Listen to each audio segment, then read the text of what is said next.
Bismillahirrahmanirrahim. Assalamualaikum warahmatullahi wabarakatuh. Perkenalkan, nama saya Ikfi Fauziah, NPM 1204102000037. Di sini saya akan mencoba membahas mengenai sejarah trigonometri. Nah, namun teman-teman tenang dulu saja karena kita nggak akan membahas trigonometrinya, melainkan akan membahas sejarahnya. Jadi tidak perlu pusing ya, teman-teman. Oke, kita coba bahas sejarah dari trigonometri ini satu persatu. Nah, sebenarnya di sini kita akan bahas sejarah trigonometri dari masa Islam ya, dari masa Islam. Tapi ternyata ya bahwa trigonometri ini memang sudah ditemukan dari sejak zaman Yunani. Kemudian dilanjutkan sempat terputus di sini, namun kemudian kembali muncul di masa India. Lalu kemudian mengalami masa kemasan di masa Islam. Nah, jadi sebelum kita bahas lebih lanjut di masa Islamnya, mungkin ada baiknya kita coba singgung terlebih dahulu di masa Yunani dan Indianya. Di mana di masa Yunani ini ada beberapa tokohnya ya. Yang pertama ada Hipparchus, kemudian ada Ptolemy. Nah, di masa India di sini ditemukan di Aryabhata sama Bhaskara. Nah, di masa Islam ada beberapa tokoh-tokohnya. Sebenarnya ada lebih banyak lagi, tapi di kali ini kita akan bahas 4 dulu aja, yaitu di mana ada Ahmad Ibn Abdullah, ada Abu Wafa, ada Al-Battani, dan ada Al-Biruni. Kita coba bahas satu persatu. Yang pertama, sebelum kita bahas sejarahnya, mungkin ada baiknya kalau kita tahu dulu nih bahwa apa sih itu trigonometri gitu ya, biar kesananya juga kita jadi lebih ada bayangan gitu bahwa di sini kita sedang membahas apa gitu ya. Nah, trigonometri ini berasal dari bahasa Yunani yaitu trigono yang berarti 3 sudut dan metri yang berarti menghitung. Jadi dapat disimpulkan bahwa trigonometri memiliki arti mengukur segitiga. Nah, sementara kita coba save itu dulu bahwa trigonometri ini adalah mengukur segitiga. Kita coba ingat-ingat itu dulu. Kemudian kita lanjut ke sejarahnya. Kita masuk ke sejarahnya. Di mana di sini kita coba mulai dari masa Yunani terlebih dahulu ya. Bahwa yang tertua di sini ada tokoh dari Hipparchus. Nah, di mana Hipparchus di sini mulai memperkenalkan trigonometri, namun pada saat itu sebutannya belum muncul sebutan trigonometri ya. Namun di sini Hipparchus menghitung segitiga menggunakan tali busur. Nah, yang mana trigonometri itu kan mengukur segitiga gitu ya. Jadi tanpa sadar Hipparchus pada saat itu sudah melakukan penghitungan trigonometri seperti itu, meskipun pada saat itu belum muncul istilah trigonometri ini. Nah, kemudian ini hasil pengukuran dari si Hipparchus tersebut, di mana pada saat itu mungkin ya si Hipparchus ini ingin mengukur panjang tali busur ini misalkan. Panjang tali busur ini dengan diketahui panjang busurnya itu adalah 3.600 unit kayak gitu. Nah, kemudian ditemukanlah bahwa ternyata panjang tali busurnya adalah satu cord sama dengan 3.438 unit. Jadi pada saat itu sebutannya adalah cord. Sebutannya adalah cord, teman-teman, pada saat itu. Nah, kemudian yang ini ya kalau sekarang kita terapkan di sekarang, nah jadinya seperti ini. Dimana di sini ya ini chord ya, chord A, misalkan di sini adalah sudut A gitu ya. Kemudian di sini jadi kita menghitung chord A. Nah, di sini sudutnya dibagi jadi 2, jadi setiap sudutnya adalah A per 2. Di sini adalah R-nya atau jari-jarinya. Nah, maka kita bisa menemukan bahwa panjang chord A itu sama dengan 2R sin A per 2. Itu kalau diterapkan di masa sekarang. Tapi kalau di zamannya Yunani pada saat masih Hipparchus ya itu seperti ini.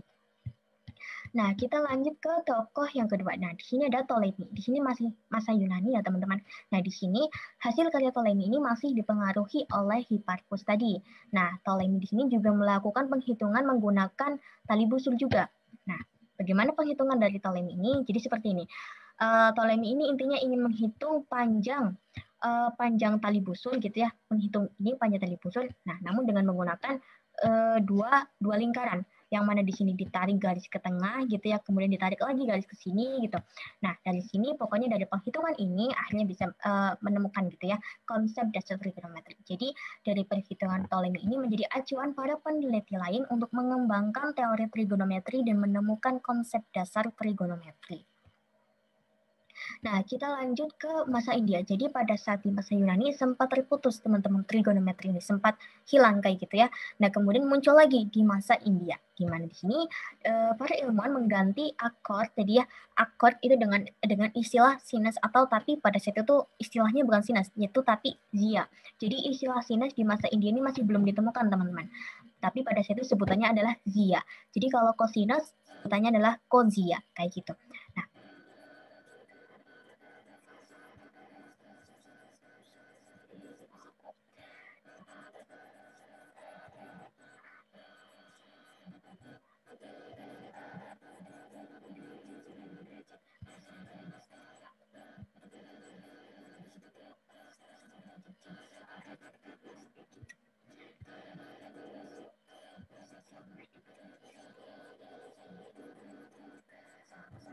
terus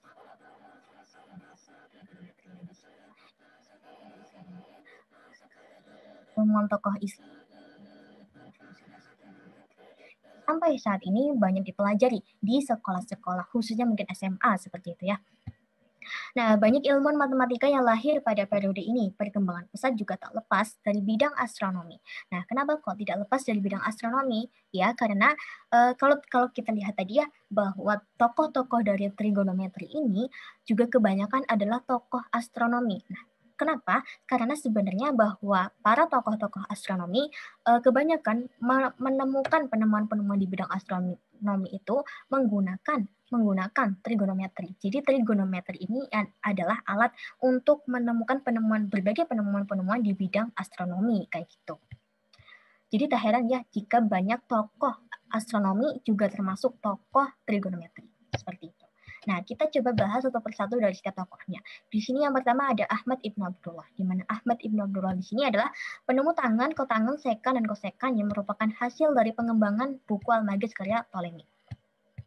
Jadi si Ahmad Ibn Abdullah ini yang menemukan tangan, kotangan, sekan, dan kosekan. Jadi tangan, kotangan, sekan, kosekan ini ditemukan di masa Islam, yaitu oleh tokoh Islam Ahmad Ibn Abdullah.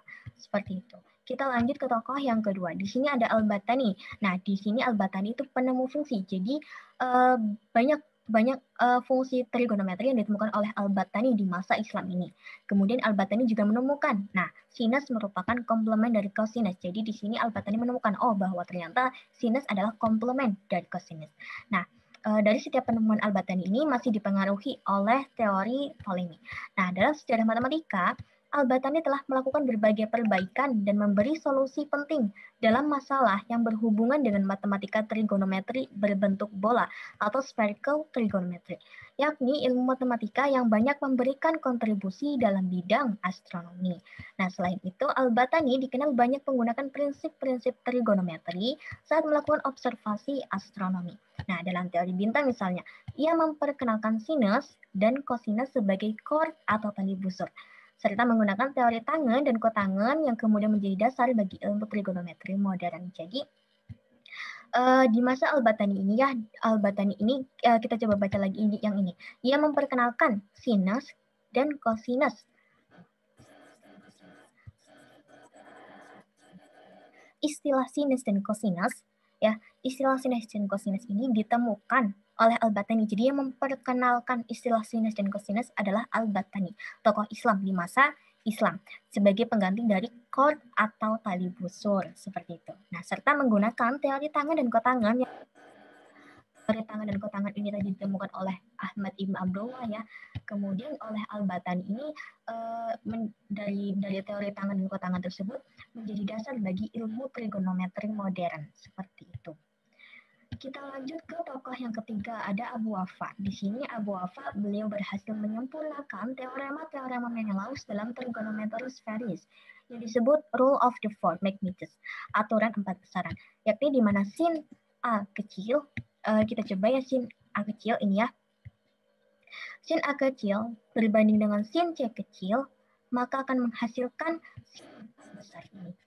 Nah, tangan di mana tangan A kecil dengan tangan besar kecil.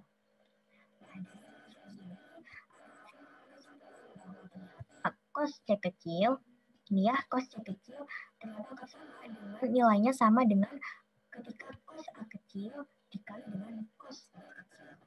Seperti itu.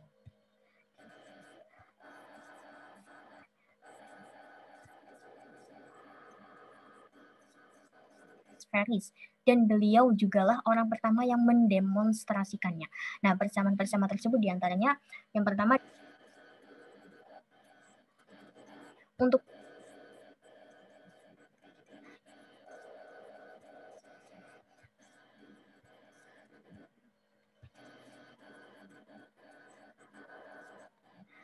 adalah rumus-rumus dari penjumlahan atau pengurangan sudut ya, yang mana rumus ini sampai sekarang masih terus diajarkan, selalu diajarkan di SMA ya. Kalau dari saya sih waktu saya kelas 11 di matematika peminatan, di sini diajarkan sin A plus minus B, cos A plus minus B, tan A plus minus B, di sini adalah rumus. Jadi ternyata rumus ini yang menemukan adalah Abu Wafa. Kemudian persamaan trigonometri untuk setengah sudut ini ya, setengah sudut di mana sin A per 2 akan hasilnya adalah plus minus akar 1 minus cos A per 2. Kemudian cos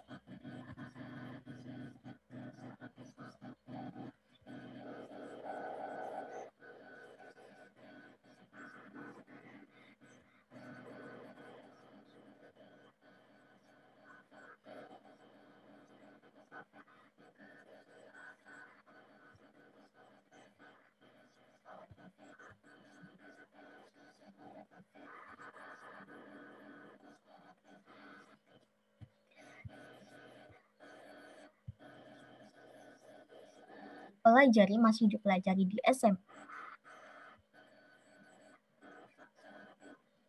di masa Islam. Bersama tersebut, beliau juga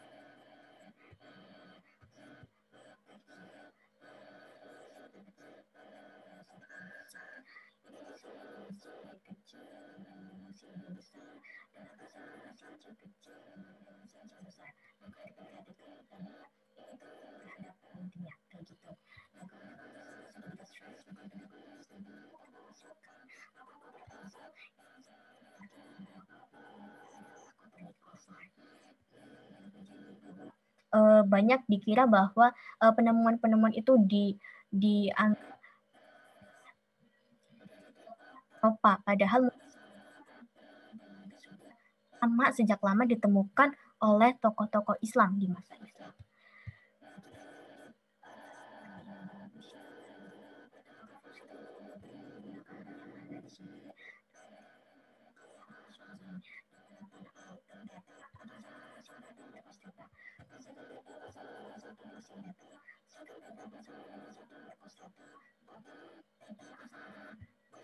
Sekant theta per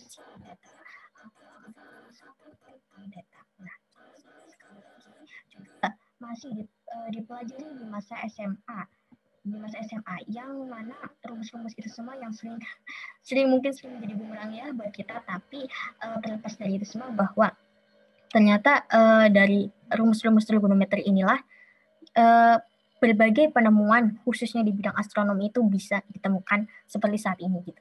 Itu semua adalah berkat dari perkembangan ilmu trigonometri ini. Seperti itu. Nah, mungkin cukup sekian dari saya. Kurang lebihnya mohon maaf. Jika ada kesalahan mungkin kita bisa didiskusikan dan bisa diperbaiki. Sekali lagi terima kasih. Wassalamualaikum warahmatullahi wabarakatuh.